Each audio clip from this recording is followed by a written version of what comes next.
हरे कृष्णा। भगवत गीता की इस वीडियो में हम शुरू करेंगे 5वें अध्याय का 8वां और 9वां श्लोक। भगवान इस श्लोक में कह रहे हैं कि दिव्य भावनामृत युक्त पुरुष, सिंपल भाषा में जो भक्त है, दिव्य भावनामृत युक्त पुरुष। दिव्य भावना का मतलब यही है, दिव्यता भगवान से रिलेटेड चीज़ है, दिव्यता जो इस भौतिक जगत से परे है, दिव्यता जो आध्यात्मिक जगत से जुड़ी है। भगवान ये कह रहे हैं कि जो भक्त है वो देखते, सुनते, स्पर्श करते, सूंघते, खाते, चलते फिरते, सोते, श्वास लेते हुए भी अंतर में सदैव यही जानता है कि वह वास्तव में कुछ नहीं करता। बोलते, त्यागते, ग्रहण करते या आंखें खोलते बंद करते हुए भी यह जानता रहता है कि भौतिक इंद्रियां अपने अपने विषयों से प्रवृत्त हैं और वह इन सब से पृथक है। देखो, एक छोटा सा एग्जाम्पल लेते हैं।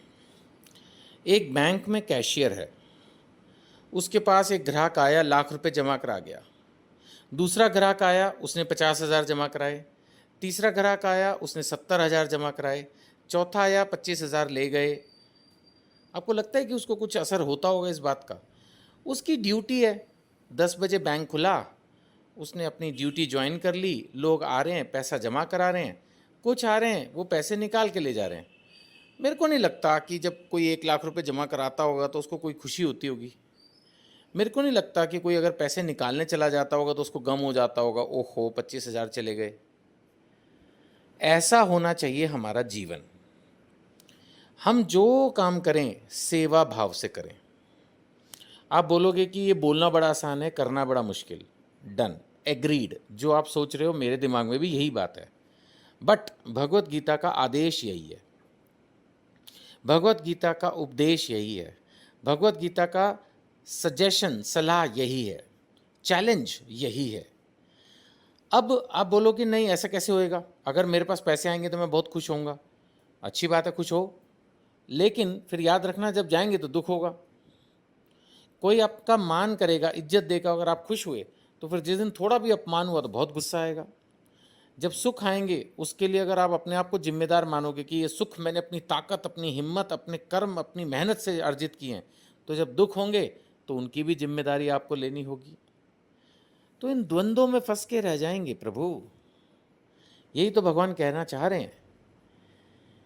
बार बार वही बात तो घूम के आ रही है, अनेक रूप में घूम के आ रही है कि हमें अपने आप को ये समझना है कि हम एक सेवक हैं। हमारी सेवा है, चाहे वो कोई भी सेवा हो। प्रिंसिपल हैं स्कूल में तो भी सेवा है, टीचर हैं तो भी सेवा है, और वहाँ पर हम पियोन हैं तो भी सेवा है। तीनों ही मंदिर स्कूल में सेवा कर रहे हैं। इसी तरह से हॉस्पिटल में कोई डॉक्टर है, कोई कंपाउंडर है, नर्स है, क्लीनर है, स्वीपर है, सब हॉस्पिटल में सेवा कर रहे हैं। ऐसे ही आप अपने जीवन में जिस भी रूप में, जिस भी सेवा में हैं, चाहे आप एक गृहिणी हैं, चाहे आप बिजनेसमैन हैं, चाहे आप सर्विस करते हैं, कुछ भी हैं आप, बेसिकली सेवा है। और जब जो कर्म हो रहा है उसका जो रिजल्ट आ रहा है उससे खुद को अलग रखोगे, जैसे कैशियर उस पैसे के आने और जाने से खुद को अलग रख पाता है, उसको मालूम है कि मैं सेवा कर रहा हूँ। अगर इसी तरह से एज ए बिजनेसमैन भी आप अगर ये भाव अपने अंदर प्रकट कर लें, डेवलप कर लें, अभ्यास अभ्यास, अगर इस अभ्यास में आप सफल हुए तो जीवन समभाव की तरफ जाएगा। फिर इतनी ज़्यादा एक्साइटमेंट भी नहीं होगी और निराशा भी नहीं होगी। आप जीवन में बिल्कुल एक एक जिसको कहते हैं ना स्टेबल लाइफ, हर कोई चाहता है शांत, सुखी, संतुष्ट जीवन, तभी तो प्राप्त होगा। प्रभुपाद जी कहा करते थे, devotee is a devotee for 24 hours. एक भक्त 24 घंटे भक्त है। ये नहीं है कि वो घर में तो बड़ा उपदेश की तरह से बिहेव कर रहा है और बाहर जाके वो खूब गाली गलौज कर रहा है या कुछ भी बिहेव कर रहा है, या उल्टा बाहर दुनिया को दिखाने के लिए बहुत बड़ा भक्त है, घर में आके कुछ भी बकवास। तो ये नहीं, एक भक्त को 24 घंटे एक भक्त की तरह अपनी मर्यादा में जीवन जीना है। ऐसा नहीं है कि वो बंधा है। मैं इस चीज़ पर भी हमेशा मेरे दिमाग में आती है कि कोई भी इसको सुनेगा उसको लगा अरे यार ये क्या जीवन है हर वक्त। ऐसा नहीं है, ये स्वतः होता है, स्वतः अब देखिए आर्मी के जितने लोग हैं उनको डिसिप्लिन में रहने की आदत है, वो उसके बाद उनको आदत पड़ जाती है, फिर उनको कोई दुख नहीं होता सुबेरे टाइम से उठने में, वॉक एक्सरसाइज करने में, सिस्टमैटिक चलने में, ढीला ढाला नहीं चलते हैं वो लोग। तो उनकी जीवन शैली ही वैसी बन जाती है, तो वो दुखी थोड़ी होते हैं, रादर खुश होते हैं, they feel better than others. आप भी इसको अपना के देखिए, आपको लगेगा कि यस, आपका कॉन्फिडेंस लेवल बढ़ेगा, आपका सक्सेस लेवल बढ़ेगा। क्योंकि आम तौर पर हम अपने जीवन में जब भी कोई कठिन दौर आता है तो घबरा जाते हैं, तो सफलता दूर भाग जाती है उल्टा पास आने की।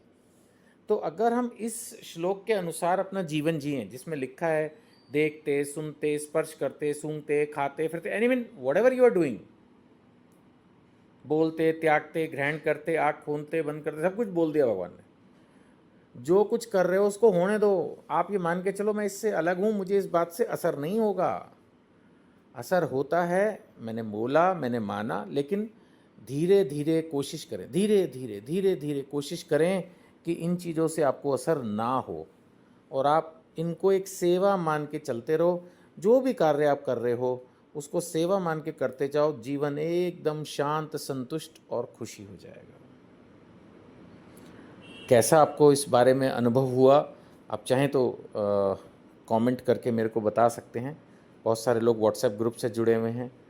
आप भी अगर व्हाट्सएप ग्रुप से जुड़ना चाहते हो तो अपना नंबर हमें अपने नाम के साथ व्हाट्सएप कीजिए, नंबर वीडियो पर उपलब्ध है। किसी प्रकार की सेवा या प्रचार में जुड़ना चाहते हैं तो भी हमें संपर्क कीजिए। आपका स्वागत है। हरे कृष्ण।